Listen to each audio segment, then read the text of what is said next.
Okay, we're going to begin the committee curriculum and instruction meeting for January 23rd. In attendance are myself, Mrs. Albright, Ms. Leone, Ms. Bell, and Ms. Thompson. First on our agenda is the district counseling plan. Okay, so the counseling plan is something that needs to be submitted to the state, and I emailed you a copy, I have a paper copy over there, and basically so appreciative of our counseling team because they all got together in the summer to start work on this, and then they worked on it throughout the school year and came up with their final version of a new updated counseling plan, and we want to submit it to the state, and in order to do that, we have to get it approved by our board, so that would be on for board approval in February. So I just wanted to let you know that. Okay. All right, and you wanted to touch on the PSSA Keystone participation? Yeah, I just wanted to bring it to everyone's attention. Just, PSSA's Keystones, how important it is to get our participation rate up, or try to have it so that most kids are taking the PSSA and the Keystones. And that's because this is the first year ever that Pennsylvania fell below the 95% rate of participation. And what that means is that now the federal government has said to the state of Pennsylvania, well, now we're watching you, you are in corrective action.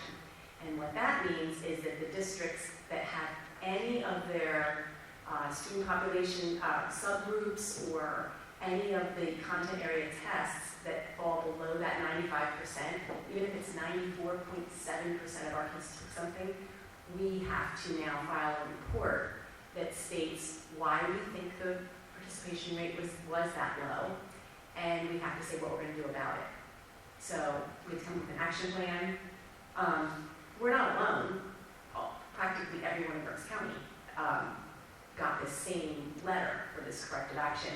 And again, it could be that some of our areas were 94.6% participation rate. But I just want to kind of make it known how important it is to get that participation rate. And yes, Pennsylvania, you're allowed to opt out, no problem, but sometimes it could just be that somebody is out, sick.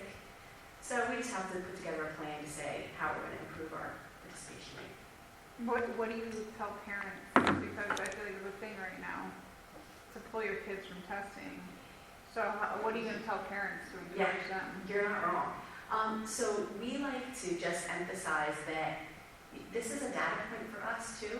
How are we going to know if we're hitting the standards that Pennsylvania is requiring that we teach our students? We don't use it as the end-all, be-all, say-all. Everybody knows one test isn't going to, tell you the story of a child, but it does help. It helps us with our instruction. It helps us inform what we do. So ultimately, if the federal government comes in, what happens? So right now, it's the whole state of Pennsylvania, because the whole state fell below that 95%. So they're on watch. Now, there's another kind of piece to it, and that other piece is that the PASA, which is another state test, it's for students who can't take the PSSAs. If that goes above 1% of the population, that's a whole nother little piece they put into it, and that's why the state's on corrective action. So once they fix that, it won't be a problem. And this, like I said, is the first time we've ever fallen below the 95% as a state. So hopefully next year. What is it looking like nationwide? Isn't this a problem? I think so. I don't know. I don't know what other states look like, but I would think, especially since about 400 of our schools had something fall below 95%. Again, it could have been we had, like our intermediate center, where the little kids are, they had like 96.6% participation. But just because other little pockets fell in below 95, that's. So what are parents saying? What reasoning are they giving the school to pull their kids? Well, sometimes it can be religious. It can just be refusal, not sending the child, not bringing the child in. It can be any one of those reasons. But you guys don't ask. I guess you're not allowed to ask too much, huh? Right. And, all we can do is encourage and make it known that it's not this punitive or scary it's really just for us to see how we're doing, addressing the standards and in our instruction. So, yeah. But it's a huge trend to not take them. Like, that's all the parent groups are saying. Just tell them that you won't take it. And Yeah, I mean, you see it in every mom. yeah, it's in group. every single mom group and at every bus stop all the time. Yeah. And again, it's, I think the school's trying to make it as fun as possible, or to make it, but it is, it's just one of those things that But I think too, last year, with it being the first time the state ever fell below that, and it still hadn't with COVID, it was still Right. residual. Right. Okay. And then, so the next thing. Yep. Math. The math program, and it looks like we have a presentation on that. Yeah, so we are so excited to have our recommendation for the math program for kindergarten through algebra, geometry, and algebra 2. And Dr. Tracy Driehaus, she is our academic coordinator for secondary, and she's also our K-12 instructional technology coach. And she was a math teacher here at Daniel Boone for probably 15 years. So we really rely on her for a lot of our math questions. But she was so instrumental in the evaluation of our math programs, and she's here today to present to you how we came to this recommendation.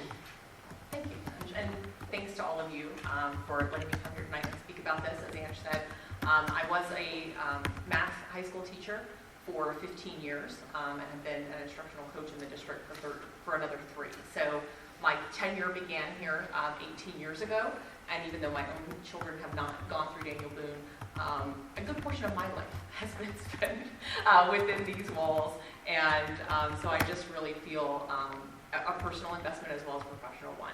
And I'm really excited that I can come here tonight and speak about something that is dear to my heart, not only the district, but also math instruction, which is, again, my background and my experience and what I'm passionate about. So as we look at where we are, where we're planning to go, hopefully it's always beneficial, as we know, to kind of take a look back at where we've been.